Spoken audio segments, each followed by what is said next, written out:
23 करोड़ की ठगी मामले में सीबीआई केंद्र को नोटिस, सुप्रीम कोर्ट ने कहा। तो डिजिटल अरेस्ट के बढ़ते मामले गंभीर चिंता का विषय है। तो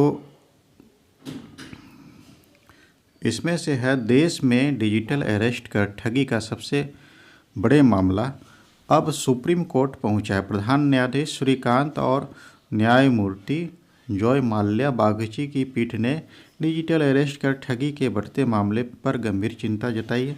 पीठ ने कहा कि पढ़े लिखे, अनुभवी और वरिष्ठ नागरिकों के ऐसे जालसाजों के झांसे में आकर उनकी हर बात मान लेते हैं, यह बेहद चौंकाने वाला है। अब यह देखकर स्तब्ध है कि लोग किस तरह व्यवहार कर रहे हैं। यह बेहद निराशाजनक है कि इस तरह के कॉल आने पर कोई व्यक्ति अपनी समझ कैसे खो सकता है। डिजिटल अरेस्ट कर सबसे बड़ी ठगी का मामला नरेश मल्होत्रा नामक 78 वर्षीय सेवानिवृत्त बैंकर से जुड़ा है। उन्हें कथित तौर पर लगभग 1 महीने तक डिजिटल अरेस्ट कर 23 करोड़ रुपए की ठगी की। मामला से संबंधित 7 बैंकों को ठगी गई 22.92 करोड़ रुपए की राशि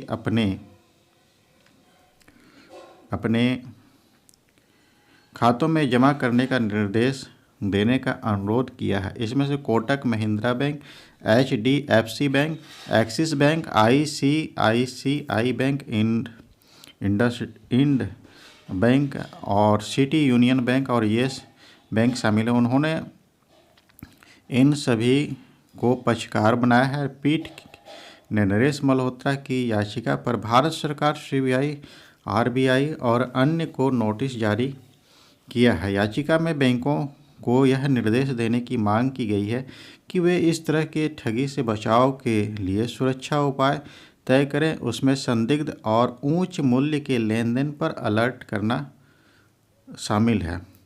तो इनके आधार पर जो है ईडी CBI अफसर बनकर ठगा। साइबर अपराधियों ने खुद को ईडी और CBI के अधिकारी बताकर नरेश मल्होत्रा लगभग 1 महीने तक कथित तौर पर डिजिटल अरेस्ट में रखा और इतनी बड़ी रकम की ठगी की।